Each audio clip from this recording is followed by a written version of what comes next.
Hello दोस्तों, मैं आशीन वतन में आप सबका स्वागत है। आज मैं एक मुद्दे पर चर्चा करने वाला हूँ। मुद्दा कुछ ऐसा है कि हमें हमेशा चीज़ों को पर्सनली लेना नहीं चाहिए। We should not be taking things personally all the time. और ये करके अगर हम लोग ये कर पाते हैं, हमारा मानसिक संतुलन सही रहेगा, हम चोटिल नहीं होंगे और हमारा ज़िंदगी को नेविगेट करने का रास्ता जो है वो थोड़ा शायद आसान होगा। और इसी मुद्दे को जो है मद्देनज़र रखते हुए मैं ये बोल सकता हूँ कभी कभी कि हमें चीज़ों को हमेशा जो है उतना पर्सनली लेना नहीं चाहिए। बोलना बहुत आसान है, करना उतना ही मुश्किल है। अदरवाइज सब कोई जो है गौतम बुद्धा बन जाते हैं। बट सबको तो एक तरीके से पता है जब बोधिसत्व लाभ नहीं हुआ है, एनलाइटनमेंट जिसको बोला जाता है, राइट। और हम चीज़ों को पर्सनली लेते हैं। अभी देखो, कोई आपके साथ अगर बुरा बर्ताव कर रहा है या फिर कुछ गलत किया है, इसके पीछे दो रीज़न हो सकता है और दो तरीके से हम इसको देख सकते हैं। एक तो है जेन्युइन मैलिस, कोई सच में आपके साथ द्वेष रखता है, आपके प्रति द्वेष रखता है और उसके चलते वो आपके साथ बुरा किया। जेन्युइन उनका मोटिव था आपको चोट पहुंचाने का, और वो पहुंचा के उनको शांति मिले या ना मिले वो अलग बात है। उनका ये जेन्युइन मोटिव था आपको हार्म करने का या फिर आपका पोजीशन ख़राब करने का, लोगों के सामने आपका जो है मान का हानि करने का, इसलिए वो किया। तो जेन्युइन मैलिस और जेन्युइन जो है द्वेष के माध्यम से वो किया। और दूसरा भी तो हो सकता है, हम लोग दूसरा पहलू भी तो सोच सकते हैं कि शायद उनका दिन सही नहीं है, उनका शायद आज प्रमोशन होने वाला था वो रुक गया, शायद रास्ते में आते हुए किसी का झगड़ा हो गया, उनका सारा दिन ही बहुत बुरा चला और आप जो है you happen to be at the wrong place wrong time.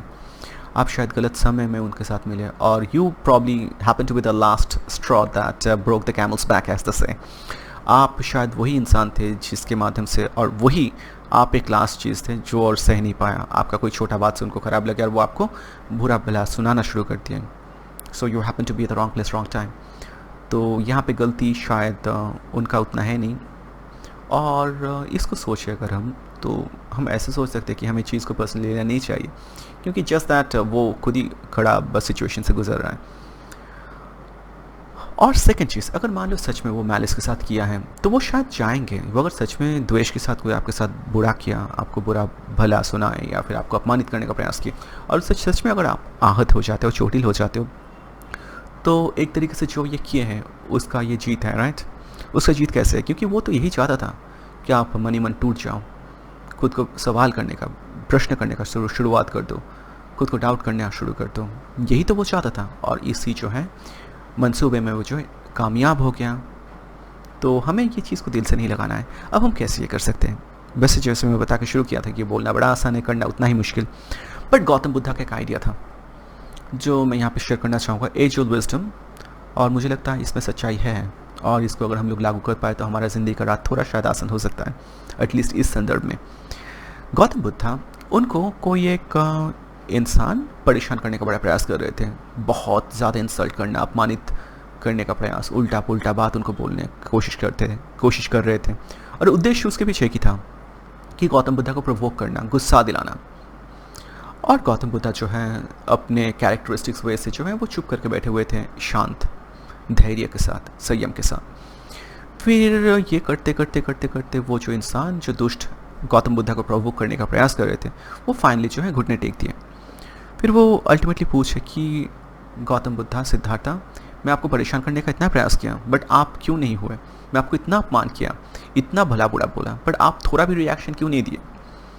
फिर गौतम बुद्ध अपना कैरेक्टरिस्टिक्स वैसे जैसे हैं आंसर देते हैं वैसे आंसर उन्होंने दिए। तो आंसर कुछ उसका ऐसा था कि मान लो कि मैं आपको कोई उपहार देता हूँ, गिफ्ट देता हूँ, मैं आपको कुछ गिफ्ट देता हूँ और वो गिफ्ट आप अगर एक्सेप्ट नहीं करते हो तो वो गिफ्ट किसके पास रह गया?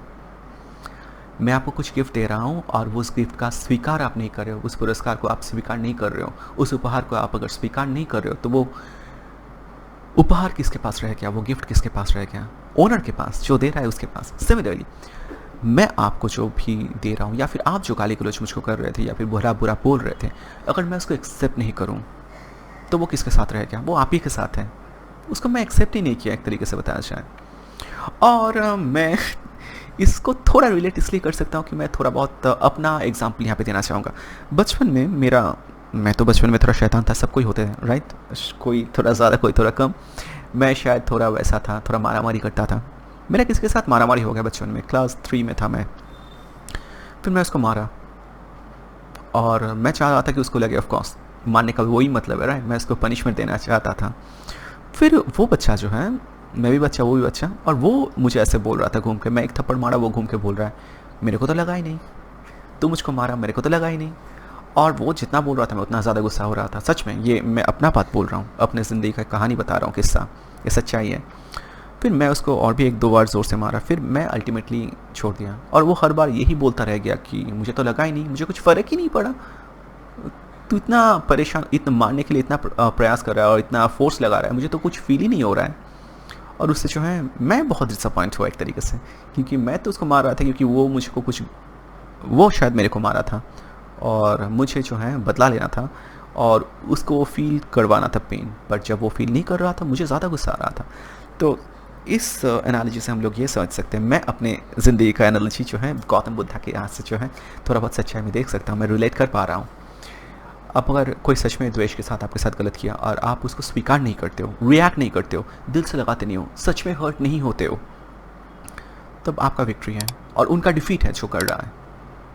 तो हमें ये करना है। गौतम बुद्धा का स्टोरी से हमको ये मिलता है कि अगर आप स्वीकार नहीं करते हो तो वो जो है गिफ्ट ओनर के पास ही रह जाता है। सिमिलरली वो अगर अपमान आप स्वीकार नहीं करते हो वो ओरिजिनल ओनर के साथ ही रह जाता है। तो ये हमें थोड़ा बहुत हम प्रयास करें तो हमारे लिए शायद ज़िंदगी का राह थोड़ा आसान हो सकता है और चीज़ को हम लोग पर्सनली लेना बंद कर सकते हैं। बट एक बात है और छोटा मैं यहाँ पे बता के ख़त्म करना चाहूँगा कि practicality, reality of the thing. देखो, हमें बुरा हमेशा उस चीज़ से नहीं लगता है जो चीज़ यूनिवर्सल है, जो चीज़ पर्सनल है उस चीज़ से हमें बुरा लगता है, राइट। और जिस चीज़ से हम लोग थोड़ा बहुत रिलेट करते हैं। देखो, आपको अगर कोई जाके उल्टा पुल्टा गाली देके चला गया, आपको कुछ खास फ़र्क नहीं पड़ता है। आप सोचते हो शायद वो ज़हनी तौर पे बीमार है या पागल है शायद, या फिर उनका पागल इंसान है इसलिए ऐसे गाली गलौज करता है।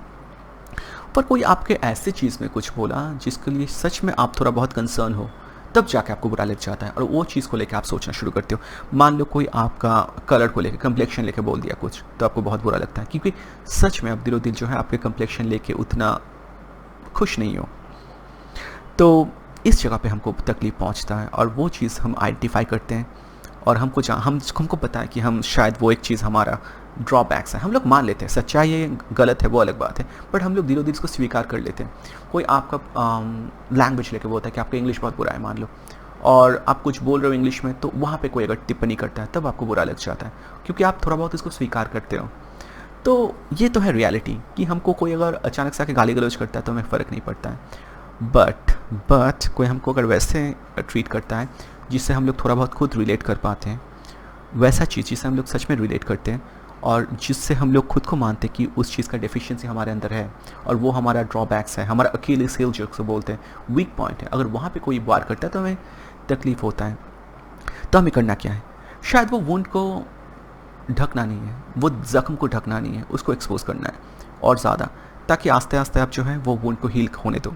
आप कलर, वो भी एक्सेप्ट करने का बात है। देखो, ऑफ कोर्स कलर का जहाँ तक बात है, बहुतों को चाहिए होता है कि फेयर कम्प्लेक्शन, उसके लिए वो लोग बहुत कुछ करते हैं, but if you can't, ultimately you have to accept it. और अगेन, बोलना आसान है, करना मुश्किल।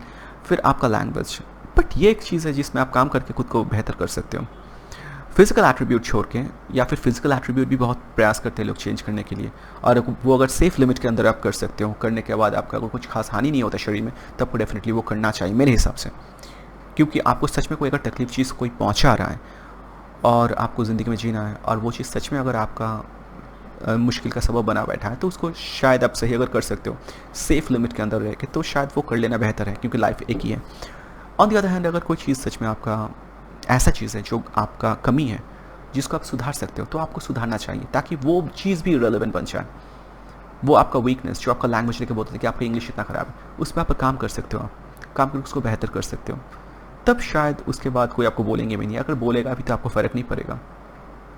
तो ये चीज़, एक तो चीज़ पर्सनली ना लेना, और अगर सच में सच कोई चीज़ है, वीक पॉइंट आप अगर सच में जानते हो, जिसके ऊपर कोई चोटिल करने से आप चोटिल होते हो, जिसके ऊपर कोई टिप्पणी करने से आप चोटिल होते हो, और शायद खुद भी आप उस चीज़ से जूझते हो कि आपको खुद को लगता है कि दिलो दिल ये चीज़ मेरा वीक पॉइंट है, तो उसको शायद सुधारने का हमारा ज़रूरत है। हमें शायद उस चीज़ के ऊपर नज़र डालना ज़रूरी है और उसको हमको हर मुमकिन प्रयास करना चाहिए उस चीज़ को सुधारने के लिए, ताकि हम खुद बहुत है दिलो दिल स्ट्रॉन्ग बन जाए।